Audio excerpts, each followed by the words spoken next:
அண்ணா இங்க பாருங்க, இந்த படத்துல இருக்கிறது சௌந்தர்யா, ஆனா அவ பக்கத்துல நிக்கிறது அப்படியே நம்ம சித்தார்த் மாதிரியே இருக்காரு. விக்ரம் அந்த படத்தை பார்த்தான். ஆம், சௌந்தர்யாவின் கணவன் அப்படியே சித்தார்த்தின் அச்சு அசலாக இருந்தான். இது ஏதோ ஒரு ஜென்ம பகனித்தியா. சித்தார்த்துக்கும் கயல்விழிக்கும் இருக்கிற அதே உருவம் தான் அந்த காலத்திலயும் இருந்திருக்கு. அந்த சௌந்தர்யா இப்போ கயல்விழிய தன்னோட இடத்துல வச்சு பாக்குறா என்று விக்ரம் சொல்லும் போதே கயல்விழியின் குரல் மாறியது. அவள் மெல்ல தலை நிமிர்ந்தாள். அவளது கண்கள் இப்போது சாதாரண கண்களாக இல்லை. அவள் முற்றிலும் கருப்பு நிறமாக மாறி ஒரு அமானுஷ்ய ஒளியை உமிழ்ந்தன. என் தாலி எங்க? என் கழுத்துல இருக்கிறது அவனோட ரத்தம் என்று கயல்விழி கரகரப்பான ஒரு முதிய பெண்மணின் குரலில் கத்தினாள். சித்தார்த் பயத்தை மீறி அவள் அருகே சென்றான். கயல், இது நான் தான் உன் சித்தார்த், என்ன பாரு என்று கத்தினான். ஆனால் கயல்விழி அவனை ஒரு கையால் பிடித்து தூக்கி சுவரில் மோதினாள். அவளது பலம் இப்பொழுது ஒரு சாதாரண பெண்ணின் பலமாக இல்லை. சிவலிங்கம் ஓடி வந்து, ராஜேஸ்வரி, அந்த பூஜை அறையில் இருக்கிற கங்கையையும் விபூதியையும் எடுத்துட்டு வா என்று கத்தினார். ஆனால் பூஜை அறையின் கதவு தானாகவே பூட்டிக் கொண்டது. யாரோ உள்ளே இருந்து கதவை தடதடவென தட்டும் சத்தமும் கேட்டது. வெளியே போக முடியாது, உள்ளேயும் இருக்க முடியாது.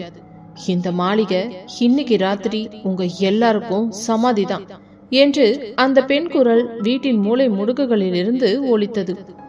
வெளியே மின்னல் வெட்டும் ஒவ்வொரு முறையும் ஜன்னலுக்கு வெளியே ஆயிரக்கணக்கான உருவங்கள் பங்களாவை சூழ்ந்து நிற்பது போலவே தெரிந்தது. அவை அனைத்தும் அந்த எஸ்டேட்டில் வேலை செய்து இறந்தவர்களின் ஆவிகள் போல தெரிந்தன. அவை அனைத்தும் சௌந்தர்யாவுக்கு அடிபணிந்து நிற்பது போலவும் தோன்றியது. நித்யா மற்றும் வித்யா ஒருவரையொருவர் கட்டிக்கொண்டு அழ விக்ரம் கயல்விழியை பிடித்து சங்கிலியால் கட்ட முயன்றான். ஆனால் கயல்விழி ஒரு விசித்திரமான மொழியில் ஏதோ மந்திரங்களை முணுமுணுக்க பங்களாவின் தரை மெல்ல மெல்ல பிளக்கத் தொடங்கியது. அந்த பிளவுக்குள் இருந்து ஒரு பழைய காலத்து தாலி சரடு, அது முற்றிலும் கருகி போய் வெளியே வந்தது. இப்ப தெரியுதா என் தாலி ஏன் கருப்பா இருக்குன்னு?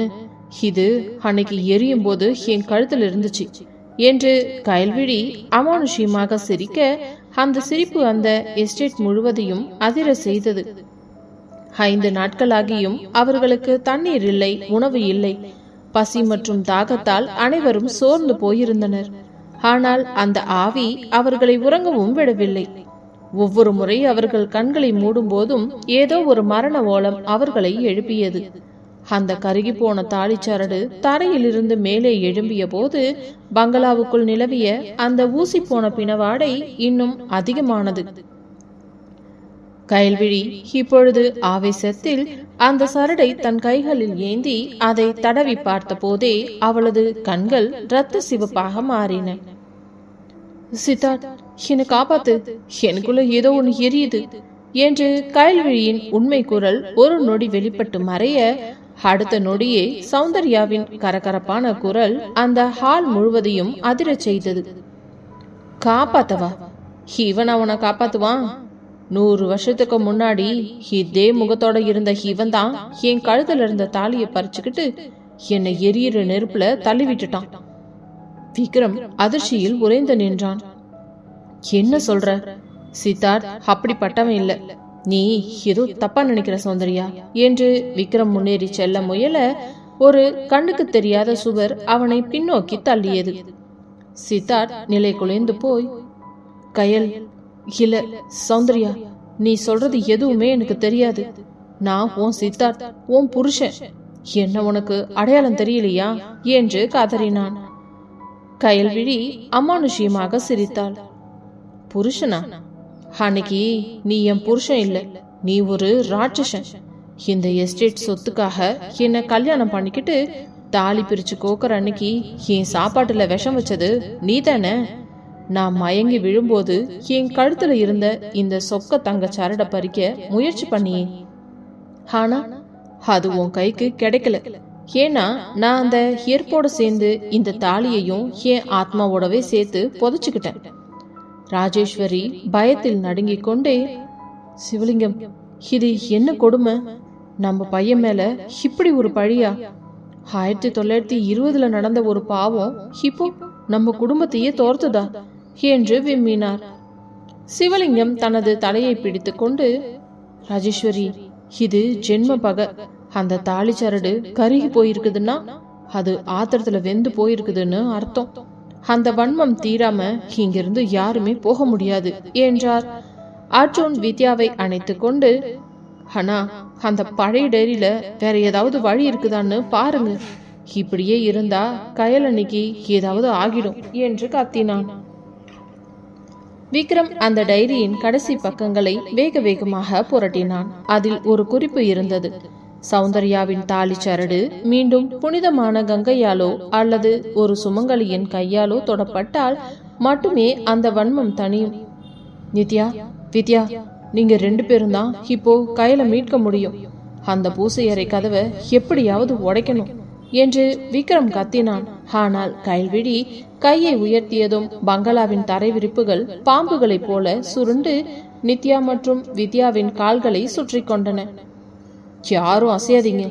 இன்னைக்கு ராத்திரி அந்த 100 வருஷத்துக்கு முன்னாடி நடக்காத அந்த தாலி பிரிச்சு கோக்குற விசேஷம் இப்ப நடக்கும். ஆனா தாலிக்கு பதிலா இந்த வம்சத்தோட ரத்தத்தை நான் கோர்ப்பேன் என்றார்.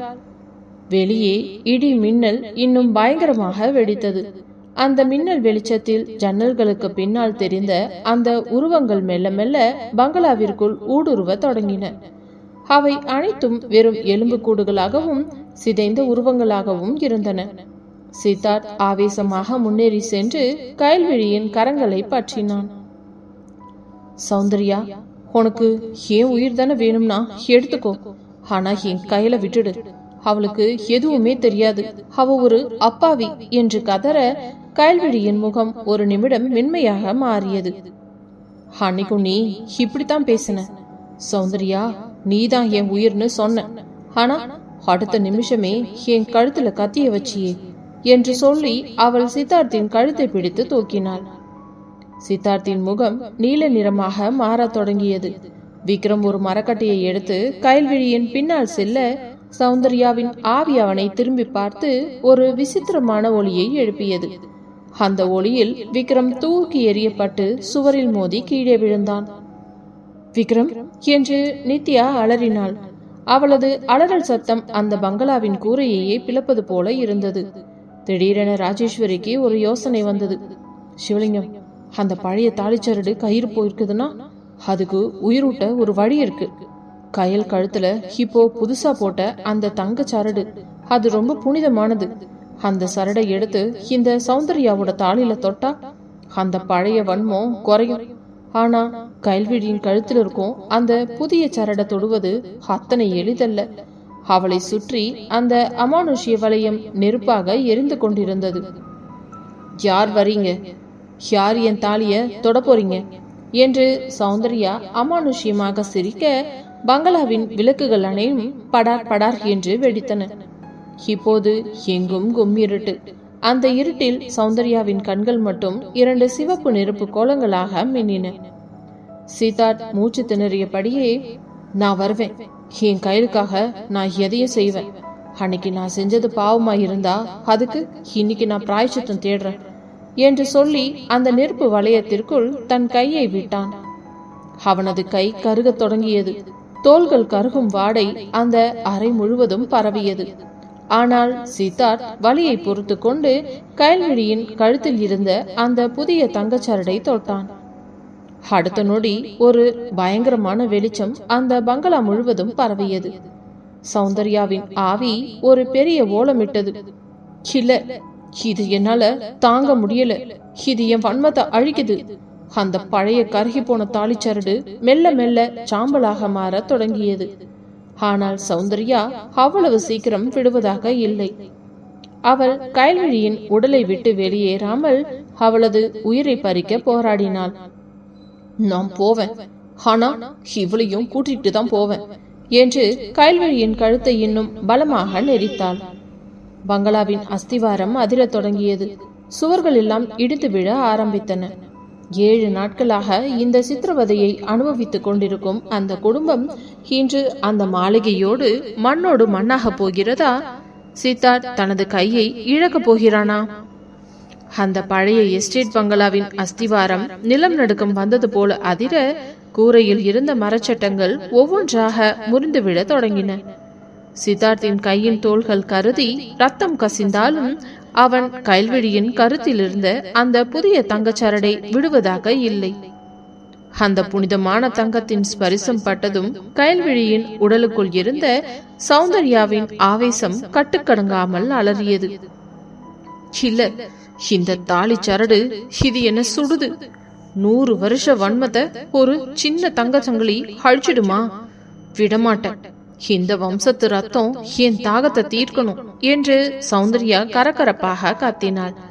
விக்ரம் இடிபாடுகளுக்கு நடுவே எழுந்து நின்று, சித்து விடாத, அந்த தாலி சரட இன்னும் பலமா பிடிச்சுக்கோ.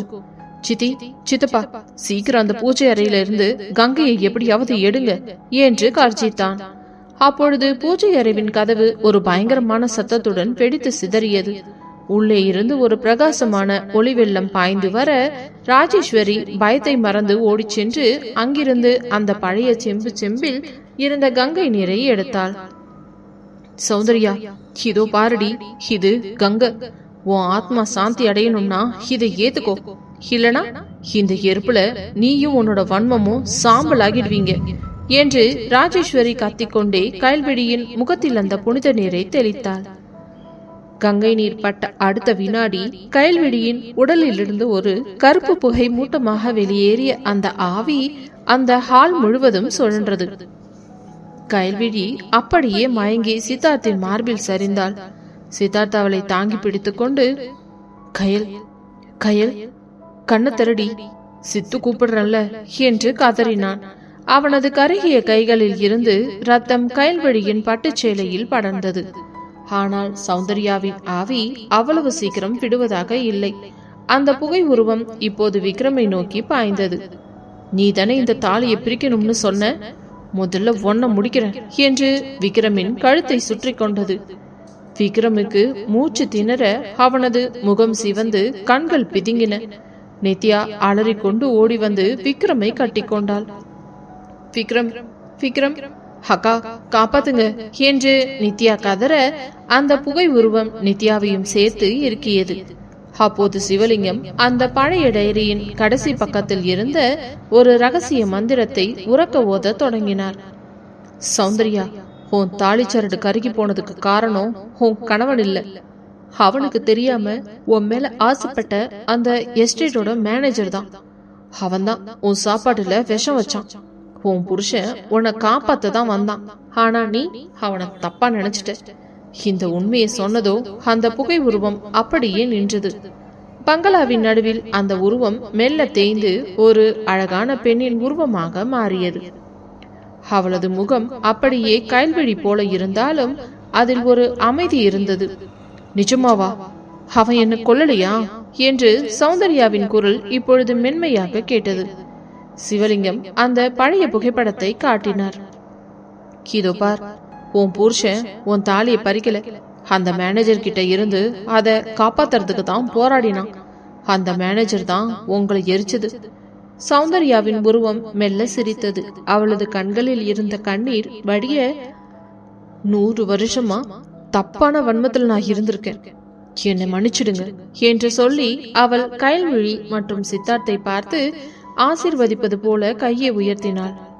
அடுத்த நொடி அந்த பிரம்மாண்டமான பங்களாவை சூழ்ந்திருந்த அந்த அமானுஷ்ய பனிமூட்டம் அப்படியே கலைந்து மறைந்தது.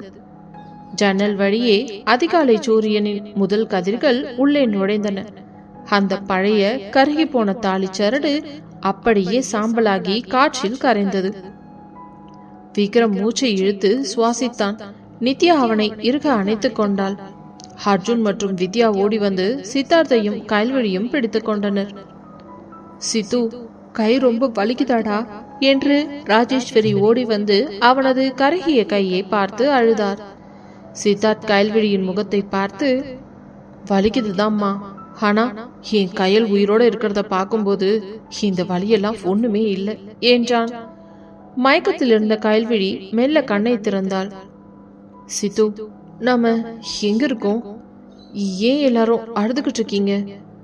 எனக்கு ஏதோ கனவு கண்ட மாதிரி இருக்கு என்று அவள் கேட்க சித்தார்த் அவளை தன் நெஞ்சோடு சேர்த்து அணைத்துக் கொண்டான். ஒண்ணுமில்ல கயல், எல்லாம் முடிஞ்சிடுச்சு. நாம ஜெயிச்சிட்டோம். 10 நாளா அந்த மரண கூண்டுக்குள்ள இருந்த அந்த குடும்பம் இன்று மீண்டும் ஒளியை கண்டது. அந்த எஸ்டேட் பங்களா இப்போது ஒரு சாதாரண வீடாக மாறியிருந்தது.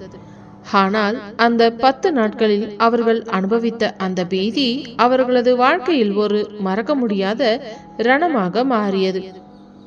விக்ரம் சிவலிங்கத்தை பார்த்து சொன்னான், சித்தப்பா, இந்த எஸ்டேட்டை இப்போவே இடிச்சிடணும். இங்கே இனிமே எந்த தீய சக்தியும் இருக்கக்கூடாது. நாம சென்னைக்கு கிளம்புறோம். ராஜேஸ்வரி மற்றும் கயல்விழி இருவரும் ஒருவரையொருவர் பார்த்து கொண்டனர்.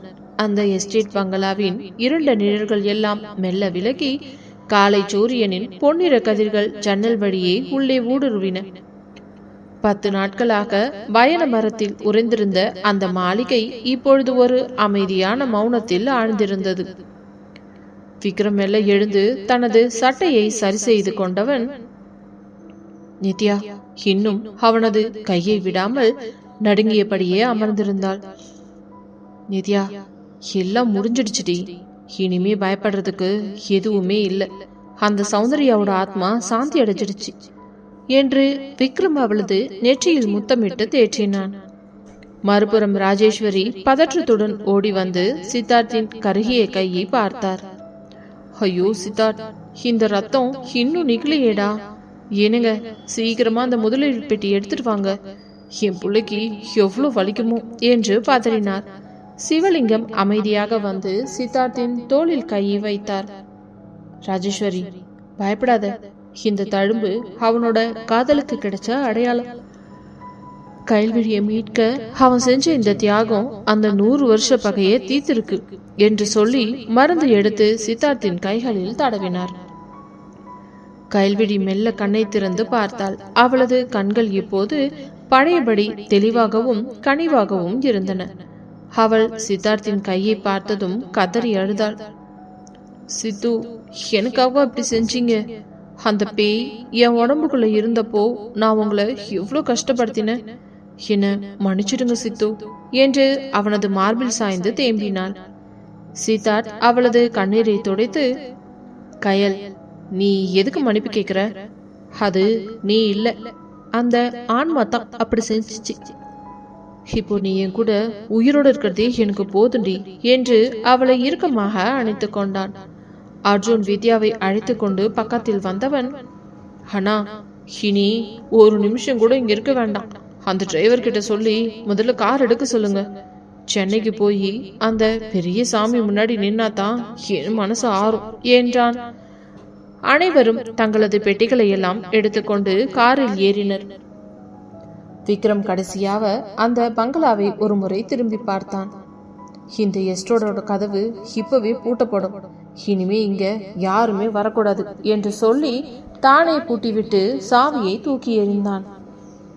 சென்னை திரும்பும் பயணம் முழுவதும் அமைதியாக இருந்தது. கயல்விழி சித்தார்த்தின் தோளில் சாய்ந்து கொண்டு அந்த தாலிச்சரடை அடிக்கடி தொட்டு பார்த்து கொண்டாள்.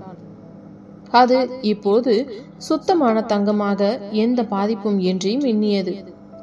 பங்களாவை அடைந்ததும் ராஜேஸ்வரி வாசலிலேயே திருஷ்டி சுத்தி போட சொன்னார். இந்த ஒரு வாரம் நாம நரகத்தையே பார்த்துட்டு வந்துட்டோம். இனிமே நம்ம வீட்டுல மங்களம் தான் நடக்கணும் என்று சொல்லி அனைவருக்கும் குங்குமம் வைத்து விட்டார். அன்று இரவு கயல்விழிக்கும் சித்தார்த்துக்கும் தங்களது அறையில் ஒரு தனிமை கிடைத்தது. சித்தார்த் ஜன்னல் ஓரம் ஒன்று நிலாவை பார்த்து கொண்டிருக்க கயல்விழி மெல்ல அவனது பின்னால் வந்து அவனை அணைத்து கொண்டாள். சித்து, அந்த சௌந்தர்யா என்கிட்ட கடைசியா ஒண்ணு சொன்னான். இந்த வம்சத்தோட முதல் வாரிசு ஓ மூலமா தான் வரும், அது ஒரு தேவதையா இருக்கும்னு சொன்னான். எனக்கு இப்போ ஒரு மாதிரி வித்தியாசமா இருக்குது சித்து என்று அவள் நாணத்துடன் சொல்ல சித்தார்த் ஆச்சரியத்துடன் அவளை திரும்பி பார்த்தான். நிஜமாவா கயல்? அப்போ நாம நினைச்ச அந்த குட் நியூஸ் சீக்கிரம் வந்துடுமா என்று சித்தார்த் அவளது இடையை பற்றி தன் பக்கம் இழுக்க கயல்விழி அவனது நெஞ்சில் முகம் புதைத்து கொண்டாள். அந்த பயங்கரமான ஹாரர் அனுபவத்திற்கு பிறகு அந்த குடும்பத்தில் ஒரு புதிய நம்பிக்கையும் மகிழ்ச்சியும் துளிர்க்க தொடங்கியது. அந்த சௌந்தர்யாவின் சாபம் ஒரு ஆசீர்வாதமாக மாறி கயல்விழிக்கு ஒரு புதிய பாதையை காட்டியது. சென்னையின் அந்த பிரம்மாண்டமான பங்களா எஸ்டேட்டின் அந்த பயங்கரமான நினைவுகளில் இருந்து மெல்ல மெல்ல மீண்டு வர தொடங்கியது. பங்களா முழுவதும் சாம்பிராணி வாசனையும் மங்களகரமான ஒளியும் நிறைந்திருந்தது. ராஜேஸ்வரி வீட்டின் ஒவ்வொரு மூலையிலும் தீர்த்தம் தெளித்து அந்த தீய சக்தியின் சுவடு கூட இல்லாதபடி சுத்தம் செய்திருந்தார். அன்று காலை கைல்விழி மெல்ல தூக்கத்திலிருந்து விழித்தாள். அவளது முகம் முன்னை விட ஒரு தனி தேஜஸுடன் இருந்தது. ஆனால் அவளுக்கு ஒரு விதமான மயக்கமும் தலை சுற்றலும் இருப்பது போலவே தோன்றியது. மெல்ல எழுந்து பால்கனிக்கு சென்றவள் அங்கிருந்த பூக்களின் வாசனையை நுகர்ந்ததும் ஒரு மாதிரி குமட்டல் வர சட்டென்று குளியலறைக்குத்தான் ஓடினாள். இந்த சத்தம் கேட்டு சித்தார்த் பதற்றத்துடன் ஓடி வந்தான். கையல், என்னாச்சு? உடம்பு எதுவும் முடியலையா? இல்ல, அந்த எஸ்டேட் பயம் இன்னும் உன்னை விட்டு போகலையாடி என்று அவளது முதுகை தடவி கொடுத்து கொண்டே கேட்டான். கைல்விழி முகம் கழுவி விட்டு தடுமாற்றத்துடன் அவனது தோளில் சாய்ந்து கொண்டாள். இல்ல சித்து, பயம் எல்லாம் இல்ல. ஆனா ஏனோ தெரியல, காலையில இருந்தே ஒரு மாதிரி மயக்கமா இருக்கு. அப்புறம் இந்த காஃபி வாசனை கூட எனக்கு பிடிக்கல என்று பலவீனமாக சொன்னாள். சித்தார்த்தின் முகத்தில் ஒரு மின்னல் போன்ற புன்னகை படர்ந்தது. அவனது இதயம் வேகமாக துடித்தது. கயல், ஒருவேளை அந்த சௌந்தர்யா சொன்ன அந்த வாக்குறுதி நிஜமாகிடுச்சோ? இரு, நான் இப்பவே அம்மாவை கூப்பிடுறேன் என்று உற்சாகமாக கத்தினான். ஜித்து, இருங்க, இப்பவே எதுக்கு? ஒருவேளை சாதாரண பித்தமா இருந்தா எல்லாரும் ஏமாந்துருவாங்களே என்று கைல்விழி அவனை தடுக்க முயன்றாள். ஆனால் சித்தார்த் கேட்கவில்லை.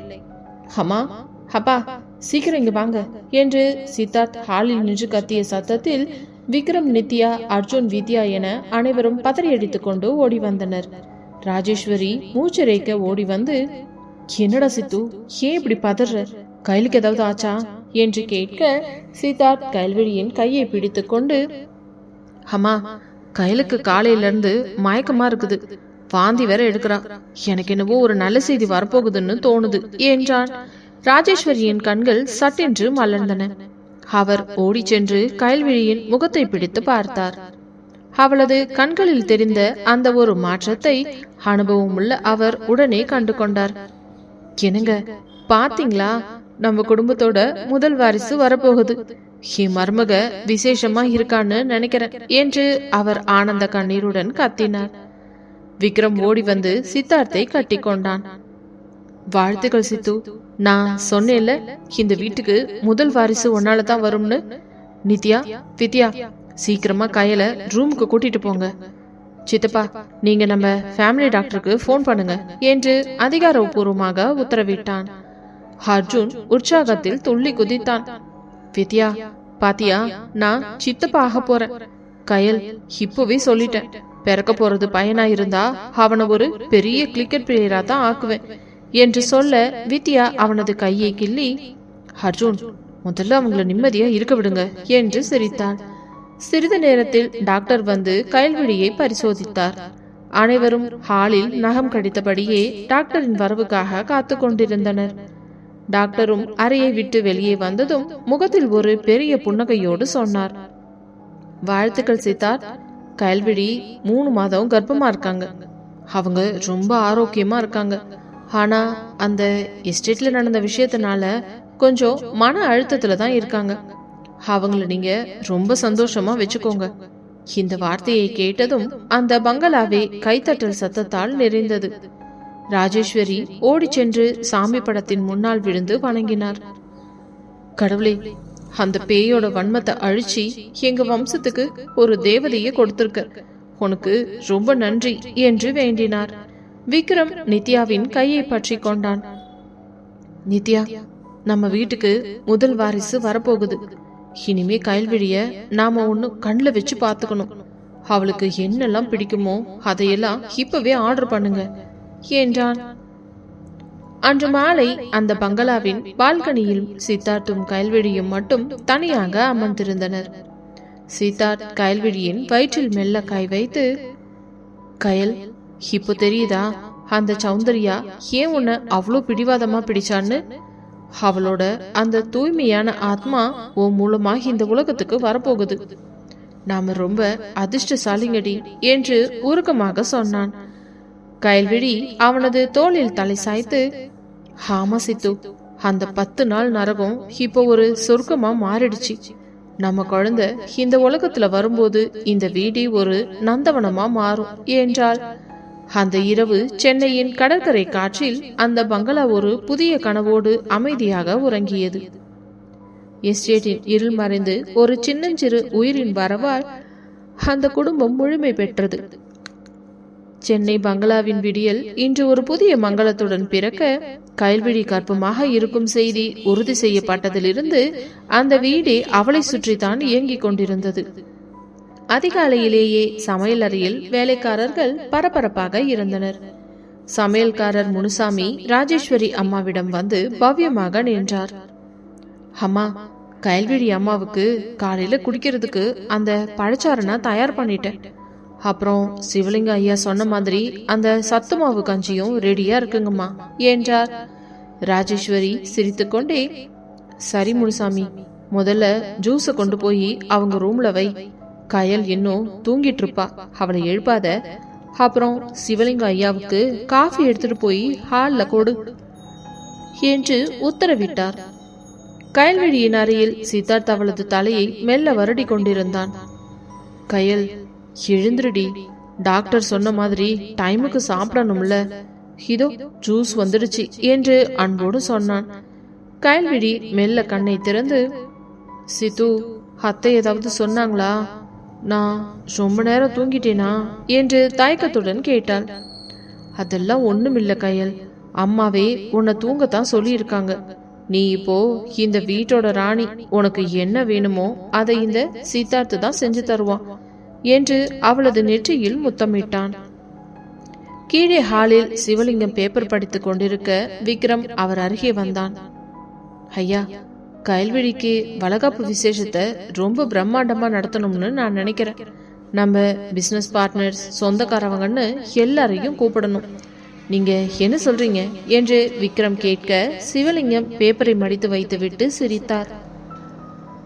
கண்டிப்பா விக்ரம், கயல்விழி தான் நம்ம வீட்டுக்கு வர்ற முதல் வாரிசை சுமந்துகிட்டு இருக்கா. அவளுக்கு செய்ய வேண்டிய விசேஷத்துல எந்த குறையுமே இருக்கக்கூடாது. ராஜேஸ்வரி கிட்ட கேளு, அவ ஒரு பெரிய லிஸ்டே போட்டு வச்சிருப்பா என்றார் சிவலிங்கம். அப்போது அர்ஜுனும் வித்யாவும் அங்கே ஓடி வந்தனர். அண்ணா, நான் ஏற்கனவே பேபி ஷாப்பிங் பத்தி நெட்ல எல்லாம் தேட ஆரம்பிச்சிட்டேன்.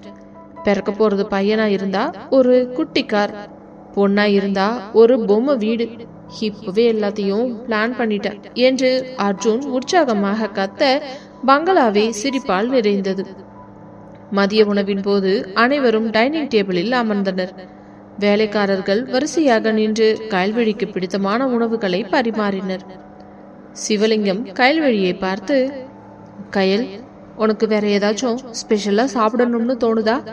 தயங்காம சொல்லு என்றார் கனிவுடன். கயல்விழியும் நெகிழ்ச்சியுடன், இல்ல மாமா, நீங்க எல்லாரும் என் மேல காட்டுற இந்த அன்பே எனக்கு போதும். அந்த எஸ்டேட்ல நடந்த அந்த பயங்கரத்துக்கு அப்புறம் இப்போ இந்த நிமிஷம் எனக்கு அவ்வளோ நிம்மதியா இருக்கு என்றாள். விக்ரமும் நித்யாவை பார்த்து, நித்யா, நீயும் வித்யாவும் கையில ஒரு நிமிஷம் கூட தனியா விடாதீங்க. அவளுக்கு தேவையான எல்லாத்தையும் நீங்க தான் பாத்துக்கணும் என்று அன்போடு கட்டளையிட்டான். அந்த இரவு கடற்கரை காற்றில் அந்த பங்களா ஒரு திருவிழா கோலமாக சொலித்தது. வேலைக்காரர்கள் முதல் எஜமானர்கள் வரை அனைவரும் கயல்விழியின் வரப்போகும் அந்த வாரிசுக்காக தங்களையே அர்ப்பணித்துக் கொண்டனர். சென்னை பங்களாவின் காலை பொழுது இப்பொழுதெல்லாம் கயல்விழியை சுற்றித்தான் விடுகிறது.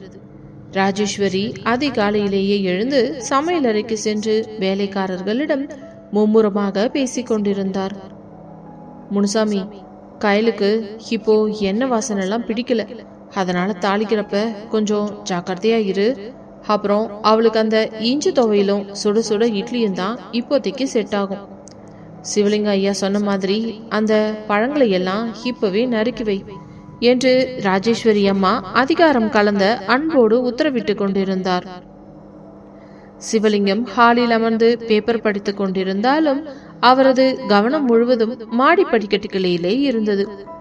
விக்ரம் கீழே இறங்கி வந்ததும், விக்ரம், சித்தார்த் இன்னும் எழும்பலையா? கைல்வழிக்கு ஏதாவது ஜூஸ் கொடுக்க சொல்லு. அந்த எஸ்டேட்ல அவ ரொம்ப கஷ்டப்பட்டுட்டா. இப்போ அவளுக்கு நல்ல தெம்பா ஏதாச்சும் சாப்பிட வேணும் என்றார் கைல்விழி மீது உள்ள அக்கறையில். விக்ரம் சிரித்துக்கொண்டே, சித்தப்பா, சித்து அவளை ஒரு நிமிஷம் கூட விட மாட்டேங்கிறான். நித்யா கூட போய் மாத்திரை கொடுத்தாச்சு. கயல் இப்பதான் மெல்ல தூங்கிக்கிட்டு இருக்கா என்றான். மேலே அறையில் கைல்விழி மெல்ல கண்ணை திறந்த போது சித்தார்த் அவளையே இமைக்காமல் ரசித்து பார்த்து கொண்டிருந்தான். ஏங்க, இப்படி பார்த்தா எனக்கு ஒரு மாதிரியா இருக்குது. நான் என்னவோ புதுசா வந்த மருமக மாதிரி எல்லாரும் என்னையே கவனிக்கிறீங்க. எனக்கு சங்கடமா இருக்கு என்று கைல்விழி மெல்ல சினுங்கினாள்.